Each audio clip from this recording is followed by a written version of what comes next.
পারবো না, আগের দিন আমাকে দিয়ে কাপড় কাচিয়েছো। কি বললে তুমি? পারবে না? না আমি পারবো না, আগে আমি কাপড় কাচবো তারপর আমি রান্না করবো। এই তো গুড বাই, এর জন্যই তো তোমাকে আমি একটু ভালোবাসি।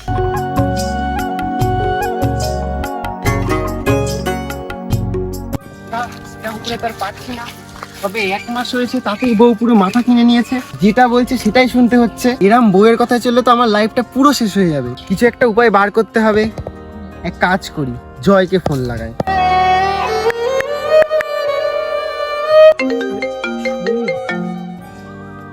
হ্যাঁ ভাই বল।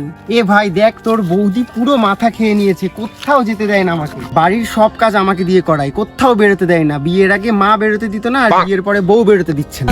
আমি ওকে বিয়ে করে আনলাম, বললাম শুধু রান্নাটা করো, কারণ বউয়ের হাতে রান্না একটা সেই আলাদাই ভালোবাসা। আর বাকি সব কাজ করার জন্য কাজের লোক রেখেছিলাম, আর ও কিনা কাজের লোককে ছুটি করিয়ে দিয়ে আমাকে দিয়ে সব কাজ রান্না পর্যন্ত আমাকে দিয়ে করাই। আর এইভাবে চলতে থাকলে তো আমার লাইফটা পুরো শেষ হয়ে যাবে। বল তুই এখন কেন এরকম বলছিস?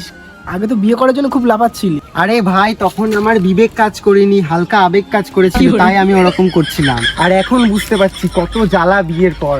ভাই আমি কিছু জানি না, তুই কিছু একটা কর। একটা উপায় আছে, তোর বউকে টাইট দেওয়ার। কি উপায় বল না রে।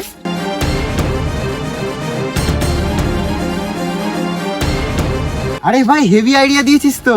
ঠিক আছে ভাই, আজকেই ট্রাই করব। টাটা, হ্যাঁ পরে কথা বলছি।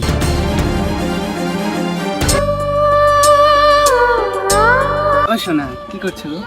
দেখতেই তো পারছো ফোন দেখছি। বলছি শোনো না, তুমি কত কাজ করো সারাদিন, কত কষ্ট করো, আমার না দেখে খুব কষ্ট হয়। লাভ ইউ সোনা, অনেক ভালোবাসি তোমাকে।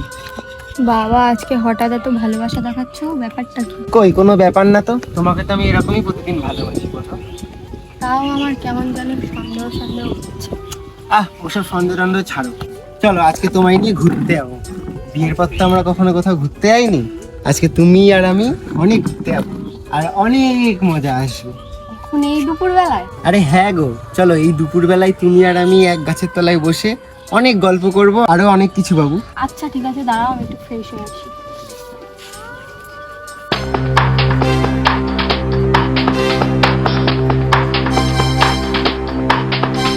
হ্যালো, হ্যাঁ ভাই প্ল্যান সাকসেসফুল।